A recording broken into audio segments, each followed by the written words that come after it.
everyone. In this video, I'm going to be discussing 17.6% and 17.8% increases and what this means for Social Security, including but not limited to retirement, disability, SSDI, survivors, spousal, SSI, and VA beneficiaries. That's the focus of the video. Let's get into it and talk through the details. Now, I do want to focus on those fixed income beneficiaries I just mentioned a second ago because I do know that a lot of you here in the community and that watch the videos here on the channel do receive some type of fixed income benefit and low income beneficiaries. As a result of that, I have a bunch of pieces of data that I want to share with you here in this video because this is actually very interesting. And again, there's some major discrepancies that are out there, but I'll lay it all out for you right here in this video, and we will clearly paint a picture that we can all see. Again, figuratively speaking, not a real picture. I'm not going to like whip out a paintbrush and like paint. If I did, you would have no idea what I'm painting. My point is you will actually see the picture that I'm trying to explain here, and it'll all make sense in just a second. Now,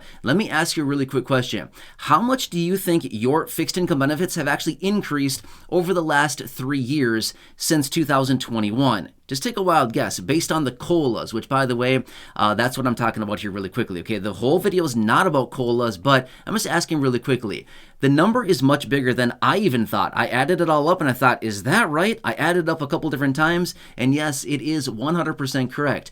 I'll tell you, 17.8%. That is how much our benefits have increased just in the last 3 years because of the COLAs. I know, it doesn't sound right? But it actually is. Here's what it comes down to. 2022, we got 5.9%. 2023, we got 8.7%. And this year, 2024, we got 3.2%. Added up, it adds up to 17.8%. It's honestly a lot more than I thought it was going to be. But here's what's interesting about it. I've been looking through a bunch of different data that's been coming out, and I continue to find all these reports out there that say, oh, the American people are doing just fine with their finances. Excuse me? Who? Who's doing just fine with their finances? I'm not quite sure, but I don't think anybody here in this community is doing fine with their finances. And with all the reports that I continue to read, we continue to see that people are in massive amounts of debts right now, as in credit card debts are at record highs. People are taking on personal loans and all kinds of debts. There's defaults and delinquencies. In other words, we're not paying our bills on time, our loans and things like this. A lot of people are in this situation. So again, when I see this report saying that all the American people are doing just fine financially, I always have to ask, who are these people? I'd love to meet these people because I don't think that is the situation for the vast majority of people. And it's all because of mostly the inflation over the last few years here since early 2021 when all this inflation took off, and is still a major problem today. We're all still dealing with much higher prices, and they have not come down, even though we continue to hear from people that, oh, prices have come down and we're all good now, right?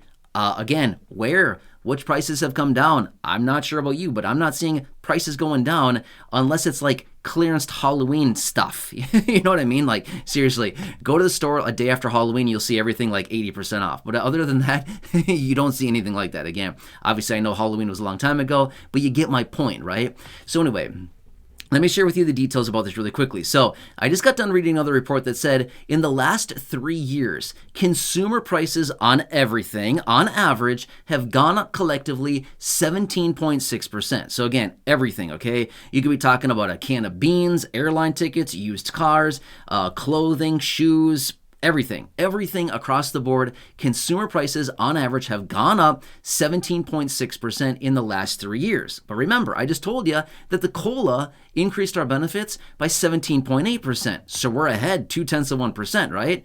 Not so fast. That is not the case right now, right? Now, here's the thing. The report also goes on to show, get these numbers right here, okay? And I'm going to come back to this. I'm going to circle back to this 17.6% number here in just a second, okay? Get this. The report went on to show this much. Food prices have increased by 33.7%. How many of us are buying food every week?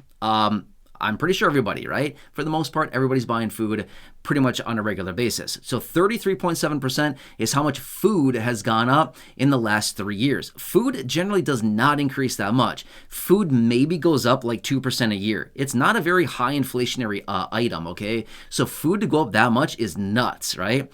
Now get this, shelter has gone up 18.7% in the last 3 years as well. Again, how many of us have shelter? Again, I recognize not everybody, it's a sad situation, but most of us have some type of shelter, right? That has also gone up, as in the cost, by 18.7%. Now get this, utilities have gone up by 32.8%. How many of us use utilities? I do. Look at how bright it is in here. I got lights everywhere, right? It's bright. It's frying my eyes, honestly.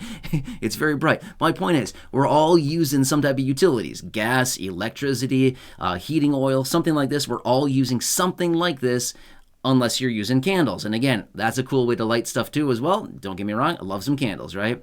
But my point is, this is the stuff that we all pay for on a regular basis. These are the three major items where all of us spend the bulk of our money. Again, do a quick little exercise. Think back to last month. Where did you spend the bulk of your money? Was it on maybe shelter? Was it on maybe food and utilities? Did you maybe have like 3 cents left to buy yourself something nice? Maybe, if you were lucky. My point is, the bulk of us spend the majority of our money on these three topics. Again, they all went up anywhere between 33.7% food, 18.7%, and I said those numbers wrong. 32.7%. 18.7% and 33.8%. Okay, so again, very high inflation on these three numbers, right? So my point is, this is what they're telling us right now as far as these items. But again, remember, collectively across the board, 17.6% is how much average prices on consumer goods have gone up. Okay, so when we continue to see these reports that come out and say, hey, the COLA is keeping up because look at this, all fixed income beneficiaries are doing just fine. Consumer prices only went up 17.6%, and they got a 17.8% raise to their benefits in the last 3 years. I don't think so. Okay, that's not how it really works. Okay.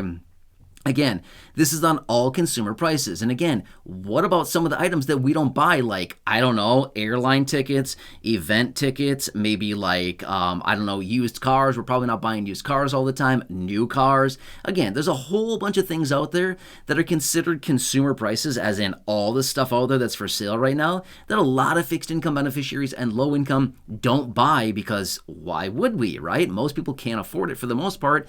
And then most people just don't buy that kind of thing, right?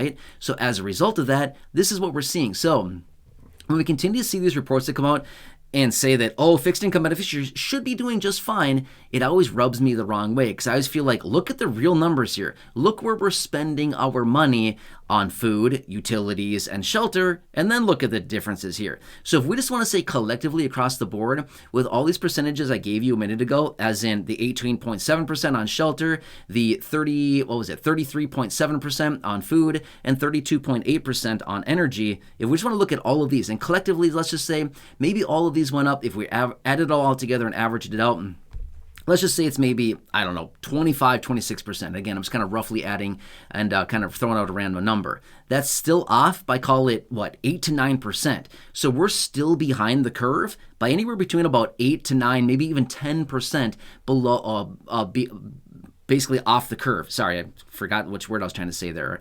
Basically not able to find the word I was wanted to say. But you get my point here. So we're behind the curve here by anywhere between 8 and 10% right now as a result of current inflation. So the numbers that we continue to see are not always telling us the full picture. Does that kind of make sense? Interesting, right? So again, I saw this report out there and I thought, this is something I certainly want to bring to your attention. This is nuts what's going on right now. And for anybody saying that fixed income beneficiaries should be doing just fine is nuts. They're nuts. That's it. That's all I have to say about it, right? So let me know. Do you think they're also nuts? If not, that's totally fine too, but it doesn't simply make sense. Just look at the real numbers here. They do not add up and they do not make sense. Anyway, that's my little rant for today. If you like this, make sure to subscribe down below. Otherwise, go back and check out any of the other thousands and thousands of videos here on the channel in the video library or link down below in the description or at the top of the comment section. And as always, leave your comments, questions, feedback down below and share the video with your friends on social media with the share button right down below the video as well. Until next time, enjoy your day, take care, have a good one, and I'll catch you again later.